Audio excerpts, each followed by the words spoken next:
আমাদের এসিটা কিন্তু রানিং হয়ে গেছে আলহামদুলিল্লাহ। আমরা মিটারটা অফ করে দেবো।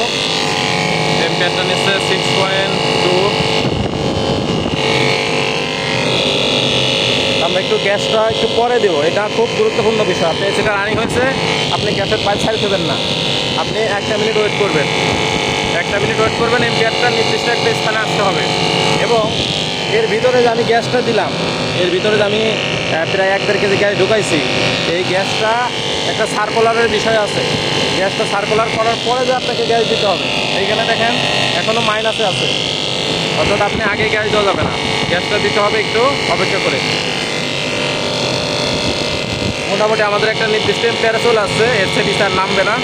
তো এখন আমরা আস্তে আস্তে গ্যাসটা দিতে থাকি।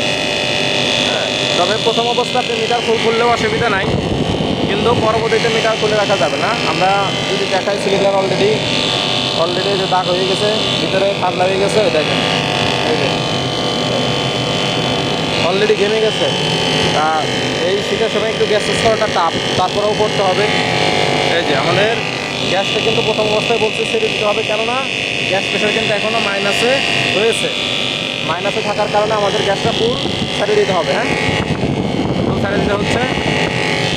আমরা এখন আস্তে ধীরে অপেক্ষা করবো এবং আস্তে আস্তে গ্যাসটা দিতে চেষ্টা করবো। যখন আমাদের প্রেশারটা বেড়ে যাবে, অর্থাৎ স্টক প্রেশার মানে অফ করার পরেও যদি প্রেশারটা দেখি এইরকম, তাহলে আমাদের তখন আমরা ছেড়ে ছেড়ে গাড়ি দেবো। হ্যাঁ, এখন পুরোটা ঢুকতে থাক, তবে সিলিন্ডার সরানো যাবে না।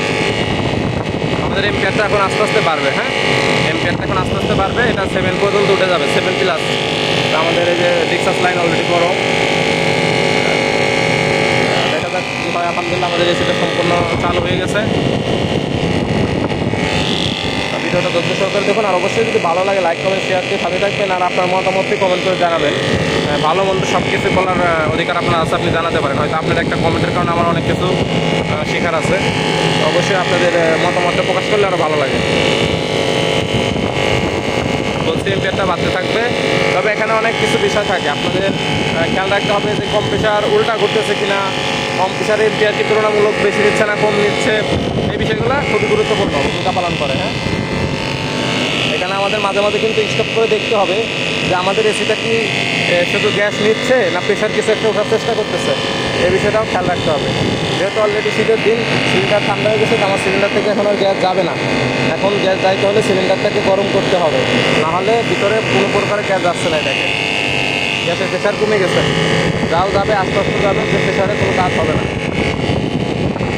আমাদের সেটা এভাবে আস্তে আস্তে করে আমরা গ্যাসটা সম্পূর্ণ উঠাবো।